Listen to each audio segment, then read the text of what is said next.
Salam dostlar. Dərslərimiz davam edir. Bugünkü dərsimiz lambda expression. Lambda nədir və nə üçün istifadə olunur? Lambda expression Azərbaycan dilində mənası lambda ifadəsi deməkdir.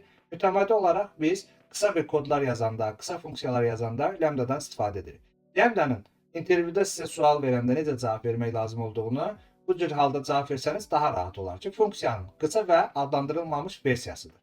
Yəni bir funksiyanı bir dəyişən içərisində yaradaraq artıq istifadə edə bilirik. Lambdanın əsas məqsədi də əsasən retrofit vasitəsilə istifadə edirik və retrofitdən istifadə edəndə orada internetdən biz datalar çəkəcəyik və həmin datalar çəkilən zaman bizə callback funksiyalar olacaq və bunun içərisində lambda kodlarından istifadə edəcəyik. Həmçinin də kod ilə özəl funksiyalar var ki, filter, map, for each.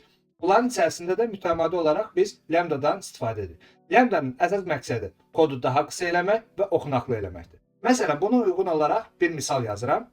Biz adi funksiya yazanda fun, sum qeyd edirdik və içərisində yazırdıq. A, məsələn, int tipində, B, int tipində. Və bizə geri dönüş eləyirdi. Artıq burada int tipində bərabərlik qeyd edirdik. Burada da yazırıq. Return A üstə gələk B. Baxın dostlar, bu mənim adi bir funksiyamdır və həmin bu funksiyadan istifadə edəndə print line edirəm. İçərisində yazıram sum 6 və 5.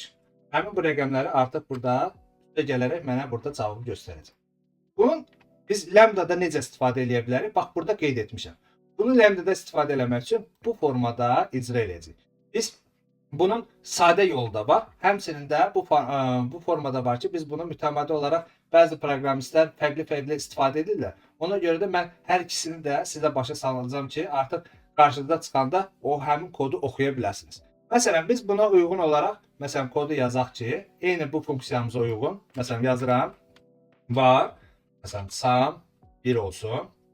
Burada 2 nöqtə qeyd edirik və həmin bərabərlik qeyd edirik. İçərisində də yazırıq, int tipində və int tipində. Yəni, verdiyimiz bu dəyərlər int tipində. Baxın, buradakını elə bir bura yazıram. Eyni qaydadır. Və bərabərlikdən sonra burada qeyd edirəm, çıxaq işarəsi, böyüklük işarəsi int tipində. Yəni mənə geri dönüşü baxın burada eyni prinsiplə. Və bundan sonra isə artıq mən lambdamı qeyd edirəm ki, bəzəkli mötərizə açıram. A, B və əməliyyatımı qeyd edirəm. A, da gələk B. Baxın dostlar, burada prinsip eynidir. Yəni mən buradakı 2 sətirdə olan kodu yalnız bir sətirdə qeyd elədim və həmin əməliyyatı bir sətirdə icra elədim. Və bunu da artıq məsələn mən yazsam ki, print line sum 1 və içərisində də yazıram 4 və məsələn 7 olsun. Və bunu run eləyəndə artıq görəcəyik ki, buradakı əməliyyat eyni qaydada burada icra olunur. Bunun həm yazılış forması bu cürdür dostlar. Bu biraz fərqli olur. İndi 4, 7 bizdə 6, 5 eyni cavablar oldu. Burada yəni bildiyiniz kimi yəni cavablar məsələn tutalım ki, yazıram 8 fərqli olsun cavablar. Sizi çaşdırmaz. Baxın, biz bunu bu cür formada da yaza bilərik. Həmçinin də bu cür qaydada da yazmaq mümkündür. Var, məsələn, sum 2 yazıram və burada bərabərlik qeyd edirəm. Bəzəkli mötərizə açıram yenə. A, int tipində, B, int tipində və bizə də geri dönüş eləsin A, və gələk B.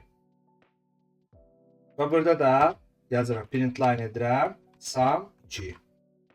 Sum 2 bədəli adi mötərizə açıram. Qeyd edirəm 7. Tutalım ki, olsun burada 8. Burada da run eləsək. Baxın, eyni əməliyyatı icra elədik. Bu bunun sadə versiyasıdır. Məsələn, biz ola bilər ki, məsələn, tutalım ki, hər hansı bir dəyişənlər tanıdanda bu cür halda tanıdaq və yaxud da ki, bu cür halda tanıdaq. Bunlar yəni sizi çaşdırmasın. Mən bunları fərqli olaraq yazıram ki, hamısını siz rahat olaraq indidən başa düşəsiniz. Gələcəkdə böyük proqramlara keçəndə artıq kodları rahat oxuya biləsiniz. Lambdaların istifadə qaydaları sırf budur. İndi də bunu başa salmaq əsas məqsədim odur ki, bu gələcək dərslərimizdə artıq biz retrofitdən, yəni internetdən datalar çəkəcəyik, müəyyən məlumatlarla işləyəcəyik, filtrdən istifadə edəcəyik, for each'dən istifadə edəcəyik. Artıq lambdanın nə olduğunu tam olaraq anlayasınız. Hər hansı bir sualınız olarsa da kommentlərdə yazıb o sualınıza cavab tapa bilərsiniz. Bugünkü dərsimiz bu qədər. Dərsi bəyəndisə like etməyi unutmayın. Kanalımıza abunə olun və dostlarınızla paylaşın ki, daha çox insan bundan bəhrələnsin. Sağ olun, gələn dərs görüşənədək.